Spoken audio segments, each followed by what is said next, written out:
So Hyperstrange is back, along with their new co-publisher, New Blood Interactive, to give us a new DLC for Blood West. This is a standalone DLC you can play right away when you boot up the game for the first time, so you're not required to beat the base game or reach a certain point in the main story to access it. I was on the fence about reviewing the DLC because it's relatively short, however this does give me the opportunity to correct a few things from my original review that you guys rightfully called out. If you want, you can go ahead and watch the base game review, but I will warn you, my reading voice at the time was awful. I just watched it to get an idea of what I had already addressed, and I cringed the entire way through. Also, at around the 8-minute 55-second mark when I'm talking about noise generation, please crank the volume all the way down until after the Looney Tunes bit. I didn't realize how loud the gunshot in that segment would be while I was editing it, and it just blows out your eardrums. This review might be on the shorter side since most things have already been covered, so this might not even break the 10-minute mark by the time I finish the voiceover work. One final thing, in the description of every video there's a link to a spreadsheet of every game that's been suggested for review or games that I think look interesting. If you have something you want to add to the list, write it in the comments. Now for Blood West, Dead Man's Promise.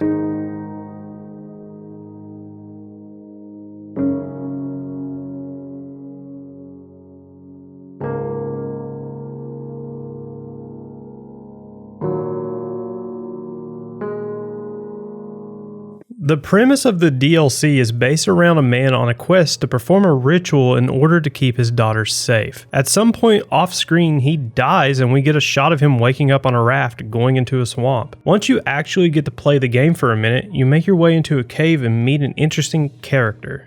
By the power vested in me as a representative of the god of death, I hereby declare that you are to complete an urgent task. Find and terminate an interloper that's been causing irreversible damage to our employer's good name, image, and properties. She works for the god of death and gives you a task you are contractually obligated to fulfill. You're required to get to the bottom of what's going on in the area because there's several spirits that just won't leave. And as luck would have it, you're a shaman and are able to not only see but also communicate with these spirits. To top it all off, if the shaman completes his task, he gets his life back. With the assignment given to you, you start getting to the bottom of the mystery. There's really not much for me to add about how I feel about the graphical direction. Much like the base game, all the textures are easily readable and the game is just easy to look at. That doesn't mean that most of the scenes in the game are simple because they do a good job of flexing what they are able to pull off. It's almost like a breath of fresh air not having to look at something trying to be hyper realistic. Again, I don't have much to say about sound design in the game. Guns sound like guns, horror monsters sound like horror monsters, and the shaman sounds like the guy who used to do the voiceovers for the movie trailers. I am an undead shaman and spirit talker. Very skilled in matters of both mysterious powers and of survival.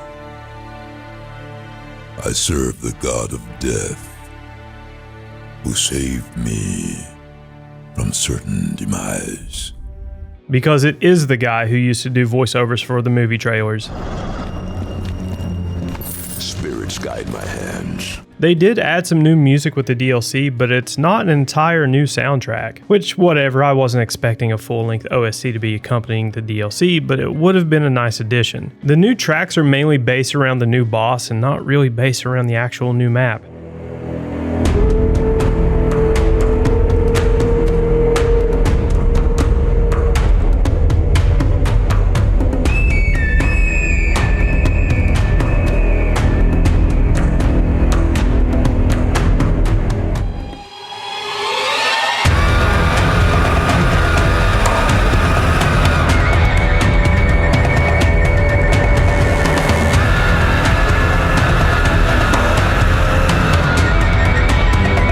Which is fine since most of the vanilla tracks did an excellent job anyway, so extra music isn't that necessary, but it would have been nice for the DLC to launch with a bit more. Speaking of a new map, the DLC only has one new area called the Marshland. Like the base game, the map is intended to be fully explored because it can have little treats hidden here and there. What I will say though is that this map doesn't feel as packed as previous maps. Again, it's a DLC and not a full release, but I feel like this could have had just a bit more packed into it. The older maps had a lot of areas you could just explore on your own that really didn't require a reason to explore them. With how small this map is comparatively, it doesn't lend itself to being packed with secrets. There are fun weapons and items to find though, but it's almost like everything is just a little too close together. So I got a few things wrong on the base game's review. Let's go ahead and get those out of the way. In the original review, I stated that silver bullets do more damage than regular bullets, which is true, but that only applies to spirit type enemies and it isn't just a blanket damage increase overall. Oh, and fun fact, these spirit dogs were the winner of a fan contest for a new enemy that the devs put into the game. I wish more studios did things like this because it's pretty cool to see the developers actually interact with their communities. The other thing I got wrong was that enemies only respawn when you die or rest in a bed. I just got that one flat out wrong. I thought that they respawned randomly or something was going on in the background that made them respawn, but no, I was just wrong. As for the core gameplay loop, it's exactly the same. Do the required things to unlock the boss or boss area and kill the boss. The real joy in the game purely comes from the exploration. They added tons of new weapons and trinkets to play with to shake things up a bit. At first, you will default to the firearms you're used to, but once you're able to buy the more fun weapons, you'll honestly never look back. Speaking of buying weapons, the voodoo lady, Maria, only accepts soul essence as currency, which you get from simply killing enemies. There's another vendor in the game as well that'll deal in cold hard cash, but he's kind of hidden. You also have access to an entirely new skill tree to experiment and play around with. Looking at all the new things together kind of makes me wish they never released this as a DLC, but instead released it as Blood West 2. The core gameplay loop is satisfying, and fighting eldritch monsters in a western setting is a blast that shouldn't be confined to only one title. After killing the boss of the DLC, you're taken back to the main menu. You can load your DLC save, but it takes you to right before the final fight. Here's the problem. There's no way out of this area, so there is no post-game to this DLC. Sure, it has the "this is the point of no return" warning right beforehand, but once you cross that threshold, that's it, so be sure to make an extra save to load. The DLC is roughly about 3.5 hours long, and there was only one side quest I didn't complete. Given the fact that there is only one map, that makes perfect sense since every level in the base game takes around 4 hours each to complete. Like with the base game, stealth is more of an option rather than an actual pathway to finish the DLC, which at this point, whatever. The game works, but it's still disappointing to shoot at an enemy with a firearm and not seeing any other enemies react. As for the story, it's just there, like really, it's just there. Sure, it has some fun little lore bits here and there, but it's mostly just do thing A, thing B, and thing C to get to the end. If you don't want spoilers, go to here.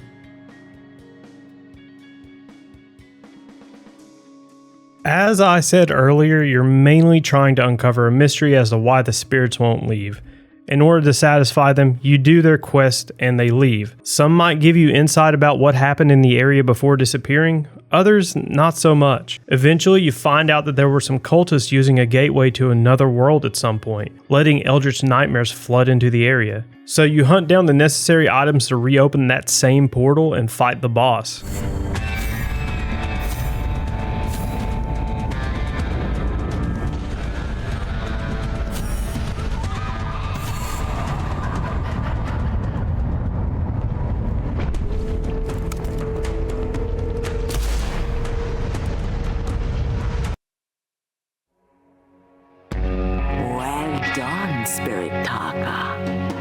Employer is pleased.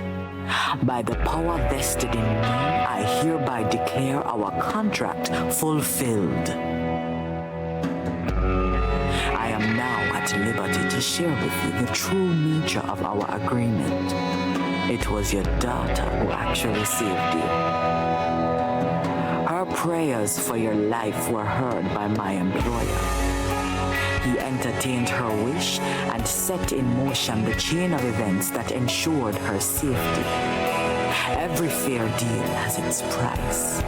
Your payment, a soul of an imposter deity. The story isn't amazing, and the story in the base game wasn't much better, but it's just enough to keep you invested long enough to see the end. But it is a nice little payoff to see that you didn't just happen upon Twin and Bloodwest and were supposed to find her. Little things like that do so much for the universe of the game. How many gods are there? Are all their creations slightly different from one another? How do they pronounce the abbreviated form of graphics interchange format? These are the questions I have to have the answers to, and the only way to get those answers is for Hyperstrange to make a sequel. Is Dead Man's Promise a good DLC? Well, it gives you one new map, several new enemies, lots of new weapons and trinkets, and an entirely new skill tree. It only lasts you an afternoon, and if you are a fan of the base game, then yeah, you'll enjoy this just as much. Should you give it a try? If you didn't like the base game or just thought it was mediocre, this doesn't change things up enough to really offer a new or different experience. If you enjoyed the base game and want more Bloodwest, why not give it a try? They may end up making a sequel at some point, and I'm sure the Shaman will make an appearance in it, so why not?